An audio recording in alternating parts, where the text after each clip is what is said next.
Welcome to Swami Info. Please subscribe my channel. Thank you for watching my channel. Thank you. Thank you very much.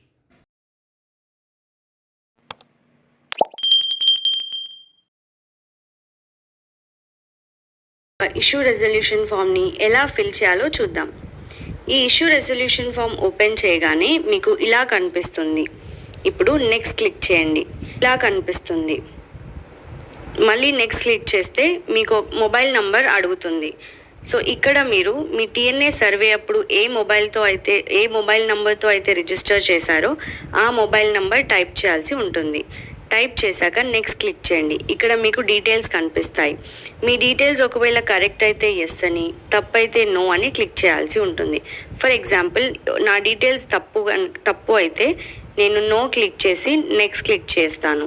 So ఇక్కడ మనకి ఒక note కనిపిస్తుంది. Please go back to the form, select yes in the last question and select my name and details are wrong in the issue list.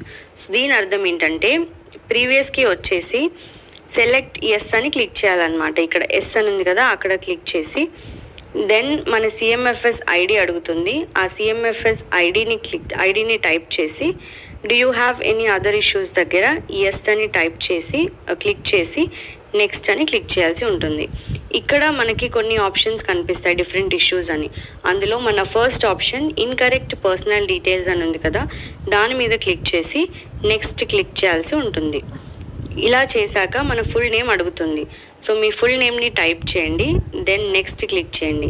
అలాగే మీ డిస్ట్రిక్ట్ని కూడా select చేసుకొని next click చేయండి. ఇప్పుడు మీ మండల్ని కూడా సెలెక్ట్ చేసుకొని మళ్ళీ నెక్స్ట్ క్లిక్ చేయండి. ఇలా తర్వాత మీ కాంప్లెక్స్ కోడ్ కూడా అడుగుతుంది. మీ కాంప్లెక్స్ కోడ్ టైప్ చేసి నెక్స్ట్ క్లిక్ చేయండి. ఆ తర్వాత మీ స్కూల్ కోడ్ని కూడా టైప్ చేసి నెక్స్ట్ క్లిక్ చేయండి. మళ్ళీ నెక్స్ట్ అని క్లిక్ చేసి ఫామ్ని సబ్మిట్ చేయాల్సి ఉంటుంది. ఇప్పుడు మనం మీ డీటెయిల్స్ కరెక్ట్ అయ్యి ఇంకా ఏమైనా అదర్ ఇష్యూస్ ఉంటే ఫామ్ని ఎలా ఫిల్ చేయాలో చూద్దాం. ఇక్కడ ఎస్ అని క్లిక్ చేసి మీ సిఎంఎఫ్ఎస్ ఐడి ఎంటర్ చేసి అదర్ ఇష్యూస్లో ఎస్ అని క్లిక్ చేయండి. దెన్ నెక్స్ట్ కొట్టి మీ ఇష్యూని సెలెక్ట్ చేసుకోండి. For example me complex ID మా డేటాబేస్లో ఉన్న దాంతో మ్యాచ్ అవ్వకపోతే సెకండ్ ఆప్షన్ని సెలెక్ట్ చేసుకోవాలి. సెలెక్ట్ చేశాక మీ కరెక్ట్ కాంప్లెక్స్ కోడ్ అడుగుతుంది. సో మీ కరెక్ట్ కాంప్లెక్స్ కోడ్ని టైప్ చేసి నెక్స్ట్ క్లిక్ చేయండి. దెన్ మళ్ళీ నెక్స్ట్ క్లిక్ చేసి సబ్మిట్ అనే ఆప్షన్ క్లిక్ చేయాల్సి ఉంటుంది. ఒకవేళ మీరు కేఆర్పి అయి ఉండి మీకు మ్యాప్ చేసిన టీచర్స్ మీ కాంప్లెక్స్ కాకుండా వేరే కాంప్లెక్స్ అయితే థర్డ్ ఆప్షన్ని సెలెక్ట్ చేసుకోవాలి. ఆ తర్వాత నెక్స్ట్ క్లిక్ చేయండి. ఇక్కడ మీకు అసైన్ చేసిన టీచర్స్ లిస్ట్ కనిపిస్తుంది.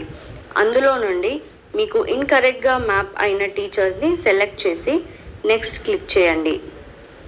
నెక్స్ట్ క్లిక్ చేశాక మళ్ళీ సబ్మిట్ క్లిక్ చేయాల్సి ఉంటుంది.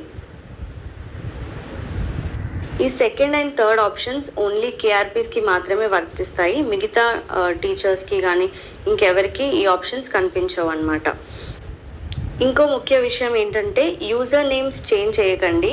యూజర్ నేమ్ చేంజ్ చేయడానికి అలౌ లేదు. ఒకవేళ అలా చేస్తే స్టేట్ నుండి మీకు ట్రాకింగ్ ఇబ్బంది అవుతుంది అండ్ సర్టిఫికేట్లో కూడా ఇబ్బంది అయ్యే ఛాన్సెస్ ఉంటుంది. ఒకవేళ మీరు యూజర్ నేమ్ చేంజ్ చేస్తే I changed my user name అనే ఆప్షన్ మీద క్లిక్ చేసి నెక్స్ట్ క్లిక్ చేయండి. ఇక్కడ ఒక వీడియో లింక్ ఉంటుంది. ఆ వీడియోలో మళ్ళీ యూజర్ నేమ్ ఎలా చేంజ్ చేయాలో ఎక్స్ప్లెయిన్ చేశారు. ఆ వీడియో చూసి నెక్స్ట్ కొట్టి సబ్మిట్ చేయండి. ఇలా మీరు ఏ ఇష్యూ ఉన్నా ఇష్యూ రెజల్యూషన్ ఫామ్ ఫిల్ చేయాల్సి ఉంటుంది. ఒకవేళ మీ ఇష్యూ ఇక్కడ ఇచ్చిన ఆప్షన్స్లో లేనట్టయితే అదర్ అని క్లిక్ చేసి మీ ఇష్యూని డీటెయిల్గా డిస్క్రైబ్ చేసి నెక్స్ట్ కొట్టి సబ్మిట్ చేయండి. Thank you for watching.